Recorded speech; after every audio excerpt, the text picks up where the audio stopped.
মক্কা নগরীর কেন্দ্রস্থলে অবস্থিত একটি পবিত্র ইবাদত কেন্দ্র, যার নির্মাণ শুরু করেন নবী ইব্রাহিম আলাহিসাল্লাম ও তাঁর পুত্র ইসমাইল আলাহিসাল্লাম আল্লাহর নির্দেশে।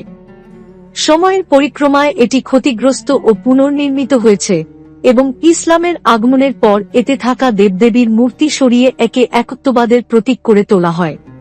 সর্বপ্রথম আল্লাহ সুবহানাহু ওয়া তাআলা ফেরেশতাদের দিয়ে কাবা ঘর নির্মাণ করিয়ে নিয়েছিলেন। এরপর আদম আলাহিসাল্লাম কে দিয়ে পুনর্নির্মাণ করিয়েছেন।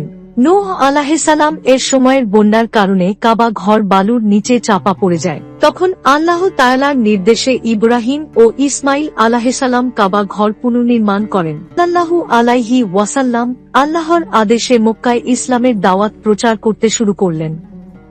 অনেক সাহাবা ইসলামের ছায়াতলে আসতে শুরু করলেন। হজের সময় হাজী সাহেবরা মক্কায় আসেন, কাবা ঘরের তাওয়াফ করেন।